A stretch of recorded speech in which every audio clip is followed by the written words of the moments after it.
All right, in the last video, I took a look at the C major scale in vertical positions and all positions of the fretboard. We played every single note of the C major scale. And if you don't know where every single note of the C major scale is, you've got gaps in your playing. Now I'm going to take a look at exactly the same scale positions that we looked at in the key of C major, except now we're in the key of G major. G major has an F sharp. The reason G major has an F sharp is to maintain the relationship of tone, tone, semitone, tone, tone, tone, semitone. When we want to maintain that relationship, and we start from a G, G to A is a tone, A to B is a tone, B to C is a semitone, C to D is a tone, D to E is a tone, E to F sharp is a tone, and then F sharp to G is a semitone. That's the only difference in all major scales is where we start. So in this case, we're starting on a G note, and if we maintain the relationship of tone, tone, semitone, tone, tone, tone, semitone, which is a major scale, we're going to end up with a G in G major with an F sharp. Okay, so here is position 1. Oh, let's here's all the notes of a G major scale. Let's roll ahead to position 1. In this case, we've got them all on the same page, nice and easy to look at. Position 1 right here.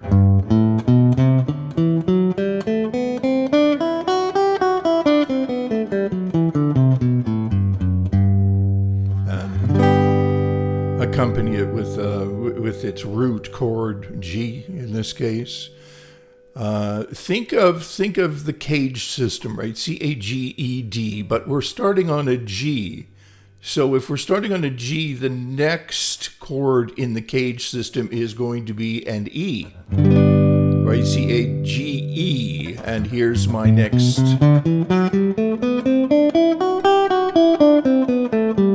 scale.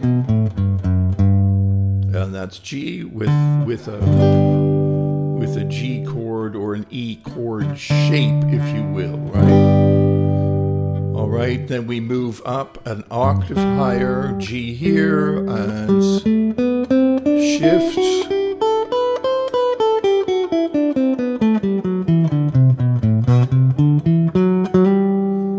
Okay, let's do that one more time. 4th position, shift to 5th position, back to 4th position. All scales are always played identically, ascending and descending. If you want a reference, you can get this book. The link is in the description. I wrote it. I think it's pretty clear, and it should fill in any gaps that you have. And then the next position, G. Here's another G root. And here's my root chord. It's like a C shape because we've already done the G, and then the E shape, and then the D shape, C-A-G-E-D. And then now we start back again at the C chord, at the, think of that cage thing again, right? So C.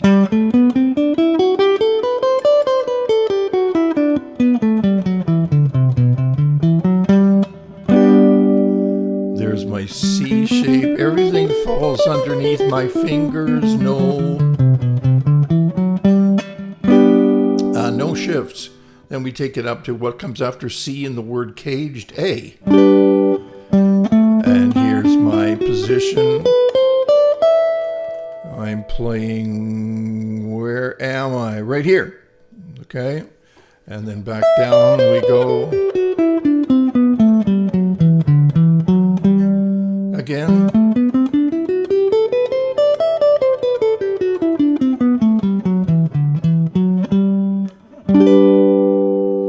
Okay, and then we're going to come back around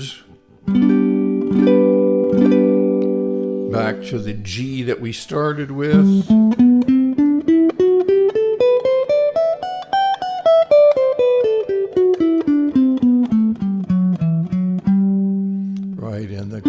chord is a G. A G. Back down. Let's go backwards from G. And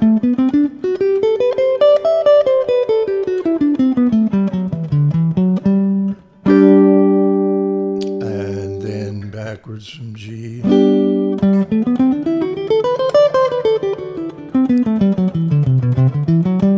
And backwards from G.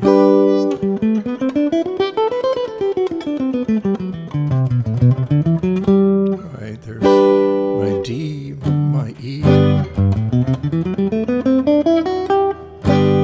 and then G, down an octave lower. Okay, now before this I looked at C, and I think it's a really good idea to look at G because it starts to give you an idea of where how the scale forms are movable. So I just used all the identical scale forms that I used in the key of C, except I just moved them, right? The fretboard is like a conveyor belt of notes. If I took all of these notes and just moved everything up a tone, I'd be in the key of A. If I moved everything back a tone, I'd be in the key of F, but I'd be using all the identical scale forms, right? So there are basically 5 scale forms. We're not talking about hybrid scales. Hybrid scales you can do if you want to later on, and we'll probably shoot some videos about hybrid scales. But what this is about is getting the foundational positions underneath your fingers, so you can start to understand the fretboard in a comprehensive manner, not little bit of this, a little bit of that, some chord picture from a book, some fancy chord that you learned from some guitar player and out of context. It doesn't work that way. It just doesn't. So what we're trying to do here is build a harmonic foundation, remembering the fact that chords come from scales. So if you don't have the scales underlying the chords as a foundation, you won't be able to make those connections. Learning a bunch of cool altered scales and licks and stuff like that is not going to get you to a place where you're playing music. Okay. That's it. That's a G major scale in the 5 vertical positions with the repeat at the octave at fret number 12.